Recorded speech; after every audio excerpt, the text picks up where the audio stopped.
ang balita na ikay mawiwili. Mga nagbabagang kamao, mga buksi. Yo mga par, sa article nga po na nilabas ng Boxing News 24 kung saan sinabi po dito ng isa sa mga kaibigan ng undisputed welterweight champion Terence Crawford na si Steven Nelson, wala daw ibang target ang kampo nila mga idol kundi ang laban kontra sa mananalo sa bakbakan ni Charlo at Canelo sa September 30. Wala na daw interes na labanan ni Crawford sa Errol Spence sa junior middleweight o 154 pounds. Isa na daw ito aksaya ng panahon para sa kanilang kampo. Naghahabol daw sila sa mga biggest fight as possible. Kung hindi daw sa 147 ang pangalawang laban ni Crawford kay Spence, walang rematch daw na magaganap sa pagitan nilang dalawa. Okay lang daw sana mga idol kung title fight ang laban ni Crawford kay Spence sa 154 pounds. Papalag pa daw si Crawford dahil meron nakataya na kampyonato sa bakbakan. Pero dahil wala naman, sa welterweight na lang daw ang laban nila dahil wala naman siya mapapala sa 154 pounds. Bakit pa daw magsasakripisyo si Crawford sa mas mataas na timbang kung wala naman daw siya makukuha ng malaking pera o titulo sa laban? Naniniwala kasi ang kampo ni Crawford na hihina talagang kikitain ito sa rematch kay Spence dahil nga naging one-sided ang unang laban nila. Hindi na ganun ka-exciting para sa mga boxing fans na panoorin ang kanilang rematch. Well, ibig sabihin nito mga idol, obligado si Spence na lumaban kay Crawford sa parehong timbang. At kung mamalasin ito mga idol, may rehydration clause pa ang laban. At hindi natin masisisi si Crawford dito mga idol kung ganito ang kondisyon nito kay Errol Spence dahil ganito talaga ang kanilang pinagkasunduan. Kung sino ang mananalo sa unang laban, siya pong iside ng rematch. Kumbaga siya ang majority na masusunod. Bagamat hindi talaga maiiwasan mga idol na mabad trip ang mga boxing fans kay Crawford, lalo na ang mga solid supporters ni Spence dahil sa unang negosasyon ng laban nila, nagsakripisyo daw si Errol Spence. Nababaan ang kanyang purse money sa laban kay Crawford para lamang mamit ang gusto ni Crawford na kita sa laban. Nagpakumbaba si Spence na kung tutuusin daw mga idol, pwede ito mag-demand kay Crawford ng kahit ano dahil sa unang laban nila siya ang A-side. Pero sa ngayon daw mga idol,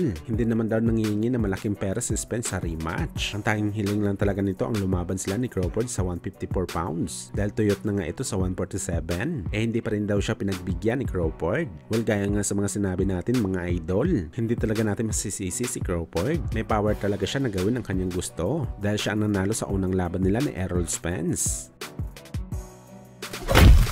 Sa kabilang banda naman mga idol, Floyd Mayweather Jr. Sinabi ang legasiya at karera ni Manny Pacquiao ay hindi daw gaano sisikat kung hindi dahil sa kanya. Parang ibig sabihin dito ni Floyd mga idol, kung walang Mayweather wala din daw Manny Pacquiao. Pero hindi nagustuhan ng mga boxing fans mga idol ang mga sinabi ni Calvo at agad binato sa kanya ang binato nito na salita kay Pacman na walang Mayweather kung walang Pacquiao. Dahil kung tutuusin mga idol, hindi kailangan ni Pacquiao si Mayweather sa kanyang kartada. 28 anyos pa lang daw si Pacquiao mga idol, legend na sa boxing sports. Paano daw nakadepende ang karir ni Manny Pacquiao kay Mayweather? Puro naman daw takbo ang ginawa nito sa laban. Hindi naman daw ito nakakapagdala ng excitement sa mga boxing fans. Si Pacquiao daw lahat ng laban entertaining. At pagdating naman sa kalaban mga idol, di masamak na halimaw ang mga pinatulan dati ng Pinoy kumpara sa mga tinalo ni Floyd na kung hindi matanda, lipas na ang prime o di kaya bagito pa sa bakbakan.